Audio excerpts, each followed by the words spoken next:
It's a very great treat to welcome back and welcome to Ojai these two wonderful gentlemen.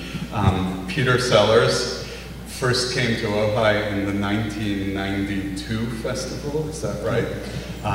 And that was a year where we worked together in a memorable production of Stravinsky's Soldier's Tale, which was the first and only time Pierre Boulez worked with twin rappers. I'm not making this stuff up. Just out of curiosity, I need other witnesses. Who was here and saw that? There you go. Wow. If you're seated near one of those hands, ask them about it. It's also remembered as the one and only year where an entire pickup truck was a stage prop on stage in Libby Bowl. And no, that did not contribute to the need for a new Libby Bowl.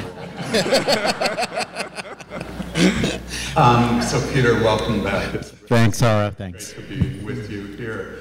And Peter immediately suggested the company of Mark Danner, one of the great journalists and askers of difficult questions and chronicler of difficult things in our time, at a time when journalism seems to be diminished. Mark is a rare and shining example of somebody who digs deep and forces us to think very hard, rather than just soak up some sort of small pre-digested tidbit. And so it's a very, very great treat to be with these two gentlemen. I kept telling them you don't need me because they have so much to say to each other and to continue their dialogue. But Peter and I, who go back, way back, Peter kept saying, no, no, come sit with us. So I happily will sit with you and contribute when needed, but I turn it over to the two of you about what's to come. Well, just I think one of the great things about the Ojai Festival is all of us sitting together. And that's a really moving and powerful gathering of people in a very powerful place in which to gather, which has incredible history of moral and spiritual inquiry in this valley. And so it's a powerful place to speak in and to speak from. And I did want to invite Mark here, and I also want to have the pleasure of talking with Ara because it's a pleasure. And but I think we should just plunge right in, Mark. I would just say go. Thanks, Peter. I mean, I can ramp you up, but I have a feeling you're pretty ramped up. Thank you. Thanks very much. Well, I should say, first of all, this is a conversation that between Peter and I has been going on for, God, 34 years. I met Peter. Peter was the first person I met at college. I want you to think about that for a moment. Yeah. I was from Utica, New York. I am from Utica, New York. And I arrived at Harvard, where I knew no one. And Peter was the first person I met. And I had dinner with him at the home of our common freshman advisor, which was supposed to make me more comfortable, I think. And Peter had just returned from Moscow. And this was 76, when people just didn't get on a plane to Moscow very often. And he had been studying puppetry at the, Royal State Central Theater in the Obraztsov Theater in Moscow. Yeah. The Obraztsov Theater in Moscow, of course. And very few people from Utica seem to have done that. And I do recall Peter at one point in the dinner leaning back and saying, I have imbibed overmuch. And I said to myself, what am I doing here exactly? And how can I get back from where I came from? But things did look up from there. So this is a conversation that has been going on a long time. And I'm enormously happy and excited to continue it here at this incredibly beautiful place, this happy place. And I want to thank Tom Morris, Jeffrey Hayden, Ara, and others, and of course also the divine Dawn Upshaw, Yes. Yes, who is here somewhere. Yes, please, applaud.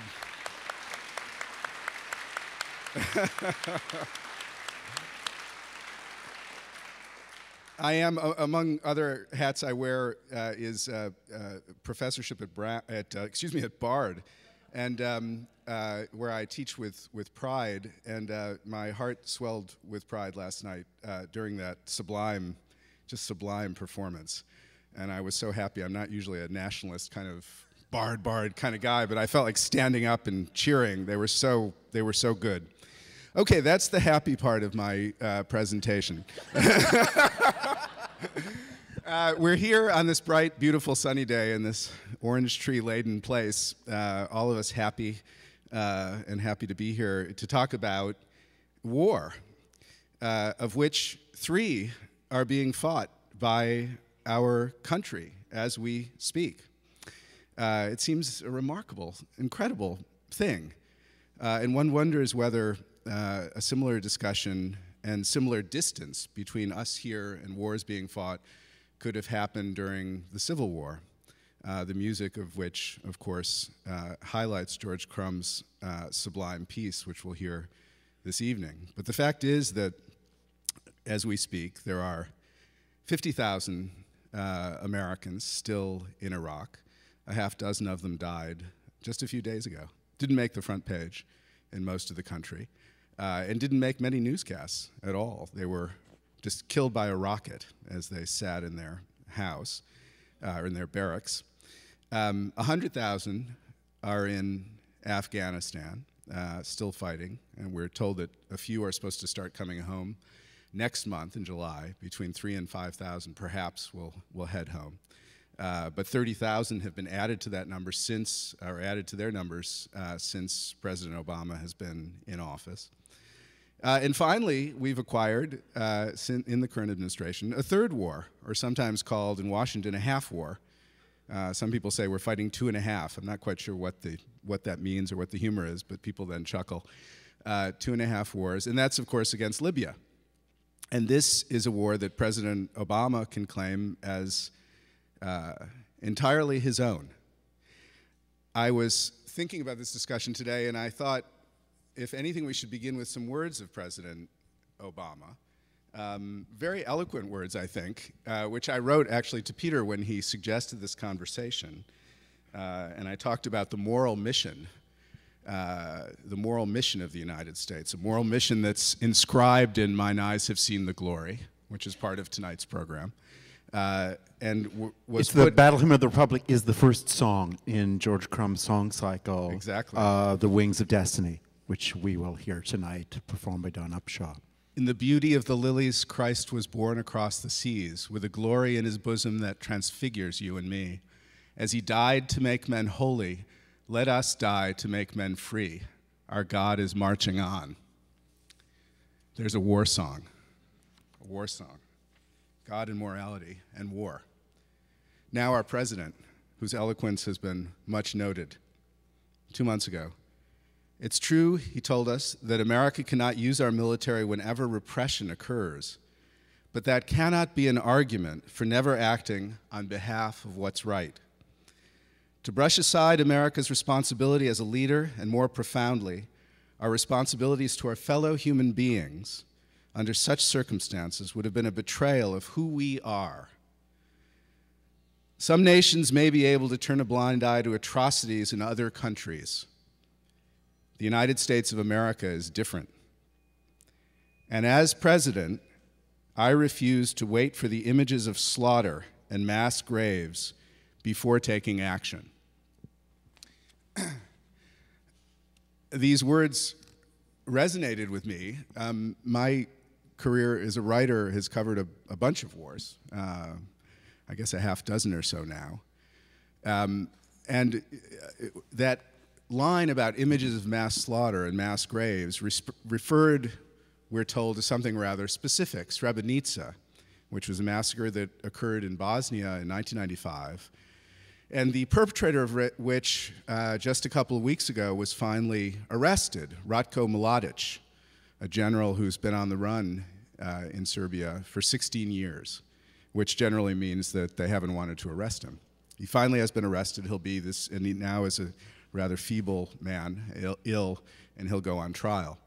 The U.S. stood by and watched that happen. That was a safe area protected by the United Nations, Dutch troops. 8,000 men and boys were murdered basically under their eyes and under the eyes of the international community. So President Obama essentially tells the nation, well, this can't happen again in Benghazi in Libya. Therefore, we must go to war. You'll remember, now, I wrote a lot about that massacre, and its resonance and its horror has been used before, notably before the Iraq War, when similar words were in the mouth of George W. Bush, who asserted a moral mission for the Iraq War, and a majority of the country, if we were to believe polls at the time, agreed with him. Most shocking for me, many of my colleagues agreed with him. Indeed, I think it's not an exaggeration to say that the intellectual elite of the country, in its majority, supported the Iraq War, a war that we now know to be, among other things, fought supposedly to destroy and rid Iraq of weapons of mass destruction that turned out not to have existed. It's a question how actually the history books will deal with that. Suffice it to say that moral mission cuts both ways. We hear it again and again. And many of my colleagues with whom I covered the Bosnia War, which was an excruciating experience. You know, you were in Sarajevo, there was no water, there was no heat. You were there in the wintertime. You know, you climbed up the 15 or 14 floors in a cold, dark staircase to your room where there was no water, no shower, all the rest of it. And you know, you're a reporter complaining about these things. And meanwhile, the people in the city not only have no water, but they have no bread. They have to stand around spigots to collect water in bottles, which were, and those groups of people were a favorite target of Serb snipers who fired at them, killed them, and favored killing children, because children were, in a sense, the more lucrative targets, which is to say, if you're trying to create terror, you want to kill people who will instill the most terror in the population, and children were the most prized. And up above, as this was going on, you saw NATO warplanes, including American warplanes, circling and circling and circling and circling and looking down. And so you said to yourself, my God, what are those planes there for? And how can this injustice go on? And why shouldn't we do something? Is this who we are, to use Obama's phrase? Eventually, after 125,000 died, the United States and NATO did intervene and stopped the war. But after the first post-Cold War genocide took place, not long after that, the U.S. Had occupied, before that, in the last months of the Bush administration, first Bush administration, the U.S. Had entered Somalia to ensure the delivery of food to the starving. George H.W. Bush and Colin Powell let it be known that this never would have happened had they intervened in Bosnia. In other words, this was, in a sense, a kind of product of their guilt at watching these atrocities happen. A couple of years later, in '94, the Rwanda massacre began. The Canadians wanted to intervene to do something to stop it. The United States, suddenly obsessed with mission creep because of what was going on in Somalia, prevented the Canadians from acting. And we had our second genocide of the post-Cold War world. So when the time came for George W. Bush to cheer on the invasion and the occupation of Iraq, a lot of my colleagues in the world of journalism and writing and intellectuals, as we seem collectively to be known, were very willing to accept his arguments that the U.S. should act in favor of human rights, to rid the world of a horrible tyrant and to liberate the Iraqi people.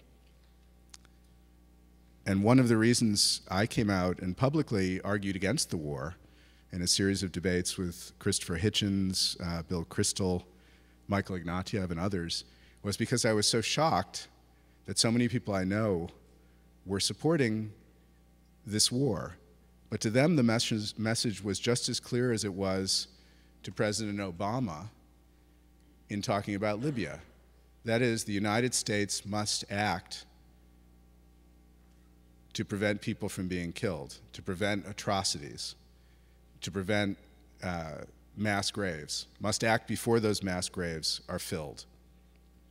So I guess my point of departure here is rather a moral conundrum that's summarized very well and eloquently by our president, but also in the song that everyone here has sung, everyone here knows very well, but in fact poses this: in the name of Jesus Christ and God and freedom, we must march off to battle and do a substantial amount of killing. And of course, the war that hymn was written for was America's bloodiest. It saw the death of 600,000 Americans, slightly more, I think. So, my point of departure, Peter, it's your turn.